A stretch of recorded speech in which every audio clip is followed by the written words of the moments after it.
अस्सलाम वालेकुम। मैं हूं मोहम्मद शिराज और आप देख रहे हैं अलिफ आवाज़। रेकॉर्ड एक पाकिस्तान का सबसे बड़ा सोने का ज़ख़ीरा है और दुनिया के चंद बड़े सोने के ज़खायर में से एक है। एक तखमीने के मुताबिक यहाँ पे 54 बिलियन टन से ज़्यादा सोना मौजूद है। इस सोने की मालियत 2 खरब डॉलर से ज़ायद बनती है। रेकॉर्ड के हवाले से 1993 में अमरीकी company broken hills properties minerals के साथ मुआहिदा किया गया। चागी हिल्स एक्सप्लोरेशन के नाम से इस मुआहिदे के तहत मुनाफे का 25% हिस्सा हुकूमत बलूचिस्तान को मिलना था, मगर मुख्तलिफ मराइल से होता हुआ ये तमाम शेयर्स ऑस्ट्रेलवी कंपनी TCC ने खरीद लिए। मज़कूरा कंपनी 2011 तक सोना तो निकालती रही, मगर हुकूमत बलूचिस्तान को मुनाफे का 25% हिस्सा नहीं दिया और रिश्वत दे के मजीद इलाके को लीज पे ले लिया, जिस पर अदालती फैसले के बाद 2011 में मज़कूरा कंपनी को माइनिंग लाइसेंस मुस्तरद कर दिया गया। लाइसेंस मुस्तरद होने के बाद TCC ने पाकिस्तान में किसी फोरम से रजू करने की बजाय 2 अमरीकी ज़ेर असर आलमी इदारों से रुजू किया, जहाँ पे पहले दिन से इनको पता था कि फैसला इनके हक में आएगा। और आज इन इदारों ने आलमी गुंडागर्दी का मुजाहरा करते हुए पाकिस्तान को 5.7 बिलियन डॉलर का जुर्माना कर दिया। ये फैसला वर्ल्ड बैंक की सालिसी फोरम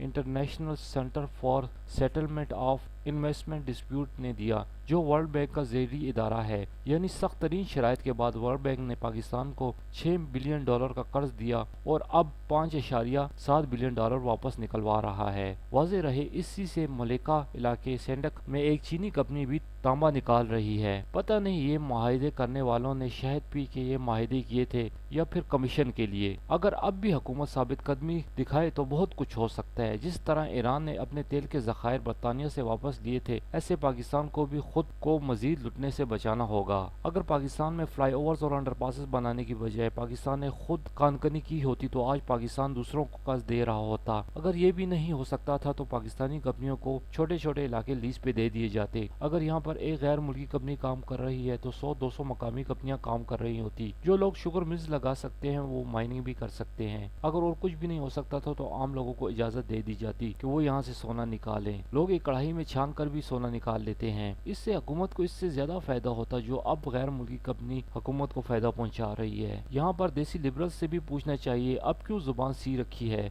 क्यों ये बलूचिस्तान के हकूक का मसला नहीं? क्या ये बोझ पाकिस्तानी अवाम पर नहीं और इस अवाम में 50% औरतें नहीं? क्योंकि ये जुर्माने की सूरत में ये बत्ता अब इमरान खान, नवाज शरीफ या जरदारी ने नहीं देना, पाकिस्तानी अवाम ने देना है। मेरे ख्याल में केकड़ा के तेल और गैस के ज़खायर इस वक्त ना मिलने में ही खैर है, वरना इन ज़खायर के साथ भी यही कुछ किया जाता जो कि सैंडक और रेकोटेक के साथ किया गया है। जब तक पाकिस्तान को ऐसे हुक्मरान नहीं मिलते जिनका जीना मरना पाकिस्तान में ही हो, तब तक इन कुदरती ज़खायर का पोशीदा रहने में ही पाकिस्तान की बेहतरी है।